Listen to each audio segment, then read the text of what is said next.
Now let's talk about Ukraine. It is fighting a war on two fronts, one against Russia and the second against corruption at home. And this week, the second front just got messier. A new corruption scandal is making headlines. It centers on Ukraine's energy sector, the same sector that is already under pressure by Russian strikes. Now it's also being drained from within. Investigators say they have uncovered a large illegal payment network. The amount?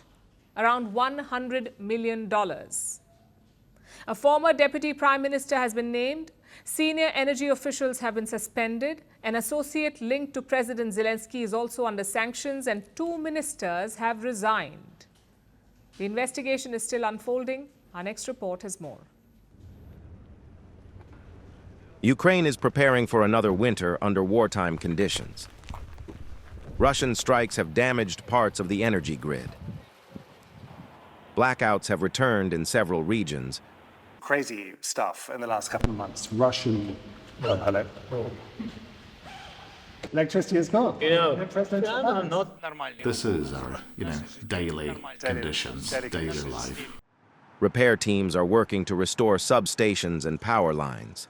And in the middle of these challenges, a corruption scandal has shocked Ukraine. The investigation behind it began more than a year ago. Anti-corruption agencies monitored calls. They followed financial trails. They collected around 1,000 hours of recordings, and they carried out more than 70 raids. This week, they made their findings public. The case centers on Ukraine's energy sector. It focuses on contracts linked to Energoatom. Energoatom is the state nuclear power company. It supplies a major share of Ukraine's electricity. Investigators say a group of officials and businessmen took illegal payments from contractors. The alleged rate was 10 to 15% on key deals. The total amount involved is estimated at around $100 million. Officials say the funds were laundered through an office in Kyiv and sent abroad. The list of suspects includes former officials, energy executives, and intermediaries. A former deputy prime minister has been named in the case. Several advisors and sector managers have also been identified. One of the most notable names is businessman Timur Mindich. He once co-owned a production company reportedly linked to President Volodymyr Zelensky. Investigators say he left Ukraine before the findings became public. The political fallout came quickly. President Zelensky asked the justice and energy ministers to resign. Both submitted their resignations on Wednesday. The prime minister then suspended several senior figures at Energoatom. Officials say these steps are meant to protect the investigation. First of all, there should be maximum transparency in the energy sector, in all processes absolutely. I support every investigation by law enforcement bodies, by anti-corruption bodies. We support it. It is absolutely clear and the same for everyone position, no schemes. After the resignations, the government imposed sanctions on Mindich and another businessman linked to the case.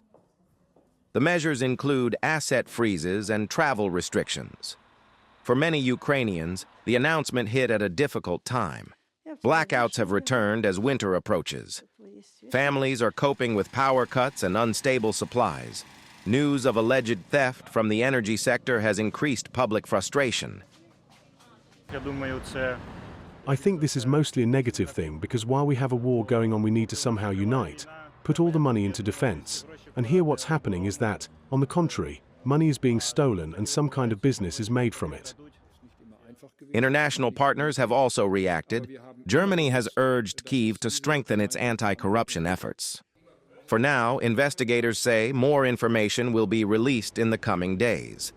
Additional suspects may be identified as new recordings are examined. Ukraine's parliament still needs to vote on the ministers' resignations.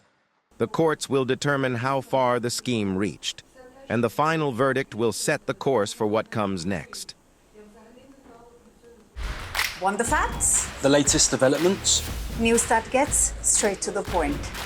Well, we've got all three just for you. This is Firstpost Live, a brand new show, your window into what really matters. Don't miss it.